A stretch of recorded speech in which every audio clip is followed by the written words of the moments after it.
Bonjour et bienvenue. Olivier Billet commence à traiter tous ceux qui ont répondu favorable à son projet de l'Alliance de transition politique au Cameroun comme des traîtres. Traîtres? Olivier Billet, tu les traites de traîtres? De toutes les façons, si vous doutez ce que j'ai dit, suivez la vidéo qui suit. Vous croyez que Camto peut encore avoir les 14% qu'il a eu là? Je ne pense pas. Alors, est-ce que vous avez travaillé sur le poids politique que représentent toutes les personnes que vous avez approchées? Quand vous parlez de Cabral Libi, vous parlez d'Akeremouna, vous parlez de Joshua aussi, vous parlez de Elie Bilobé, vous parlez de toutes ces personnes que vous avez consultées. Quel est le poids? Thomas Inondam Joya. Qu'est-ce qu'ils représentent en réalité? Mais ces acteurs-là représentent tout le Cameroun, en vérité.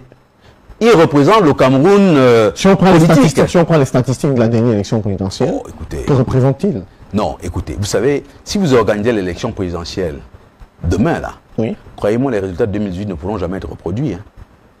Nous sommes... vous savez, 2018, c'est quoi? C'est 7 ans, n'est-ce pas? Oui.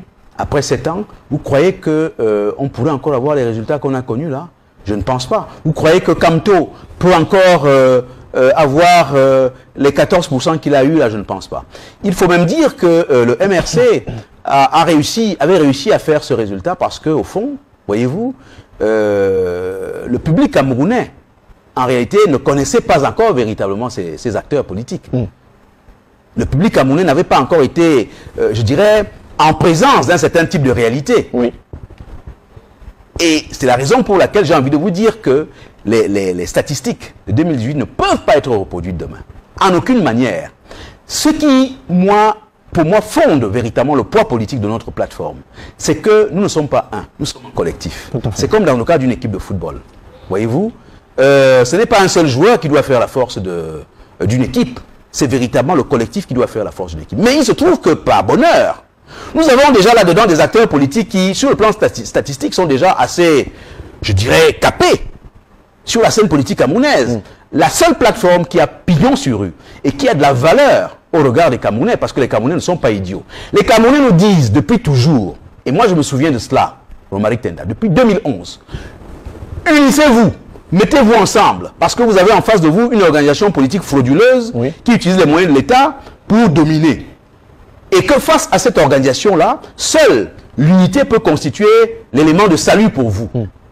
Enfin, nous donnons au peuple du Cameroun cette opportunité historique de l'unité, de la mise en commun en convergence des forces. Alors, et nous invitons d'ailleurs tous les autres acteurs à rejoindre l'ATP pour le bien des Camerounais, vraiment pour la gouverne de nos concitoyens. Je ne comprends d'ailleurs pas cette obsession que les journalistes ont à parler de l'APC qui n'existe pas.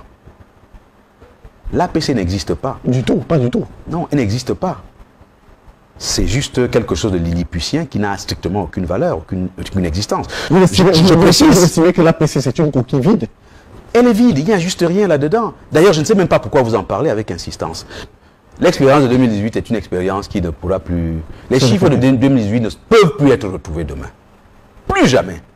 En aucune manière. Pourquoi? Parce que le peuple du Cameroun, du nord au sud et de l'est à l'ouest, veut quoi? Il veut des gens qui sont unis. Oui. Et qui sont massivement unis. Nous avons eu des réunions sur des mois avec Akeremouna, qui nous avons été en Afrique du Sud pour discuter de ces questions-là. Vous savez? Et donc, il refuse de signer le manifeste de la transition. Lui, il est même quelque part honnête parce qu'il a compris que c'était une modalité qui peut-être ne l'arrangeait pas.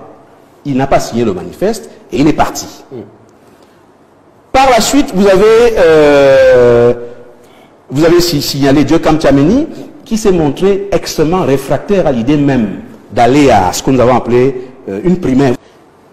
Les gars ont estimé que il n'était pas bon de faire ça et qu'il fallait juste se contenter d'une modalité sous la table ou un peu comme en 2004 où les gens allaient payer les uns, donner un peu d'argent aux uns aux autres pour que le choix se porte sur eux. Alors que nous leur disions que, allons à Vision 4, allons à Canal 2, allons à STV, que nos idées soient exposées et que les Camerounais les voient et les entendent. Et que les Camerounais fassent le choix de celui qui leur semblerait être le meilleur.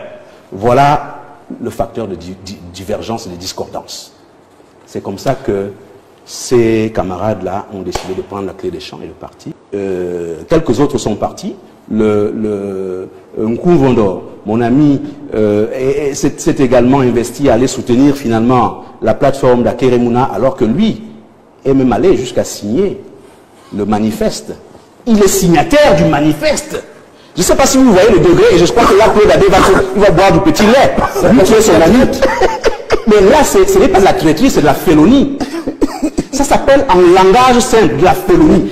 L'esprit Fingon, pour parler comme au quartier, habite l'essentiel de la classe politique du Cameroun. Et le mal camerounais se trouve dans cet esprit-là.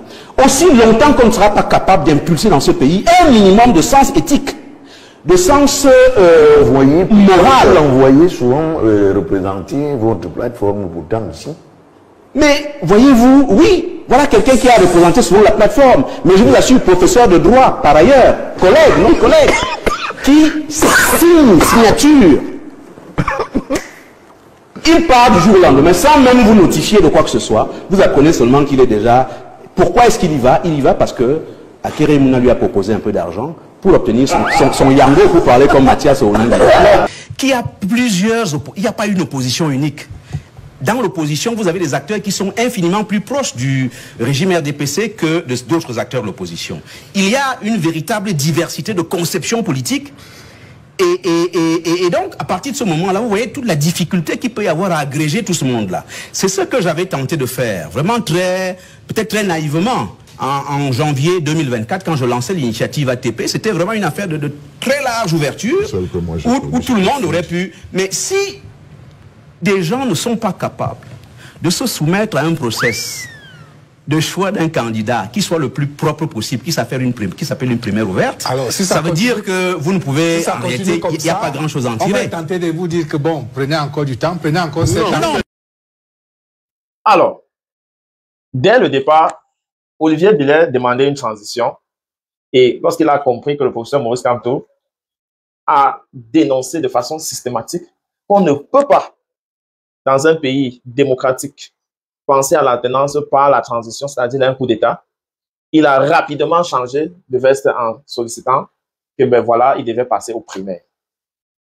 Il s'attaquait vigoureusement à l'APC, l'Alliance pour le changement de l'honorable Jean-Michel Nietzsche et du candidat de l'APC, le professeur Maurice Kamto, parce qu'il savait que c'était une stratégie de mobilisation. Il a insisté que pour 2025, Maurice Kamto, en 2025, ne peut pas atteindre le record qu'il a atteint en 2018. Ça veut dire, il annonçait comme ça sa mission pour émietter cette opposition-là, pour que Maurice Kamto n'arrive pas à faire de tels scores. Vous avez suivi l'artiste Popo, qui par son tour dit qu'il souhaite que Maurice Kamto maintienne le même niveau, mais que cette fois-ci, qu'il devient ex-aequo, et que Cabral Libi, non, et que Joshua aussi, leur surpasse. Je disais à Edith hier que l'être humain est le diable. C'est-à-dire, si tu laisses l'être humain et que tu pars chercher le diable ailleurs, c'est que tu n'as pas encore compris la nature de l'être humain. Et au Cameroun, c'est d'autant plus vrai parce que on a 40 ans des mêmes gens qui mangent et des familles alignées qui observent les autres manger. C'est une frustration. Que tu le veux ou pas, la jalousie a atteint des proportions intolérables au Cameroun. Vous pouvez facilement voir des leaders politiques que leur ambition, ce n'est pas de combattre les pouvoirs en place parce qu'ils se disent déjà que les pouvoirs sont trop géants pour eux. Mais ils travaillent à faire comment? À émietter les voix de l'opposition qui sont dédiées pour Maurice Kamto. Aujourd'hui, il fait un revirement tardif qui prouve sa mauvaise foi. Après avoir échoué à fédérer dans son propre projet l'APC, il reconnaît avoir été naïf et dit être déçu par ses anciens alliés. Est-ce que vous pouvez croire un type qui a été sur la scène politique pendant plus de 2 décennies, plus de 20 ans, dit qu'il est naïf? Il n'y a pas de naïveté dans la politique. Personne n'est naïf. C'est qu'il est dans une piste qui ne peut pas tenir long fleuve. Et pour ceux qui continuent à se demander qu'est-ce que les militants de la Renaissance doivent au professeur Franklin Nyamse, c'est de prendre des pistes qui n'ont pas d'issue.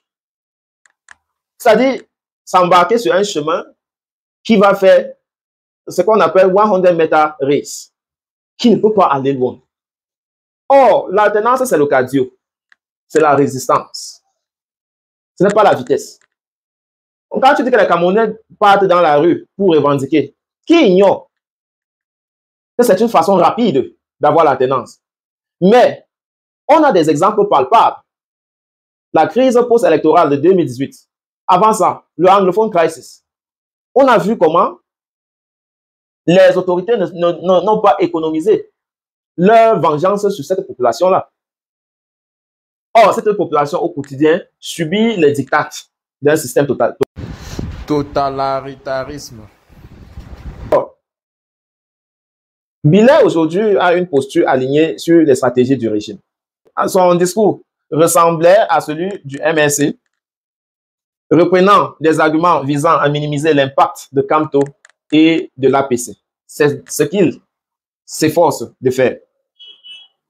En s'attaquant frontalement à Ninche et Camto, il a indirectement servi de l'intérêt du pouvoir en place, qui cherche constamment à diviser l'opposition pour mieux régner. En conclusion, Olivier Bilet joue à un rôle pour affaiblir l'opposition au lieu de le renforcer. Son revirement tardif et sa posture initiale montrent qu'il n'a jamais réellement voulu que l'APC, l'Alliance pour le changement, réussisse, mais qu'il a plutôt contribué à lui-même nuire en sapant sa crédibilité dès le départ. Aujourd'hui, ce n'est pas l'heure pour pointer les doigts, pour dire que Cabral m'a trahi, l'autre type d'appart là, c'est qui là? Célestin Jamen m'a trahi. Non. C'est de comprendre que le motif d'entame n'était pas réellement de fédérer l'opposition. C'était de mietter les efforts de Ninche et de Camto. C'est toujours un plaisir de partager avec vous, les amis. En commentaire, qu'est-ce que vous pensez de l'ATP et de tous ceux qui se sont fédérés autour de ce projet, un temps soit peu, même si aujourd'hui, ils sont en chien de faïence. Et à très bientôt.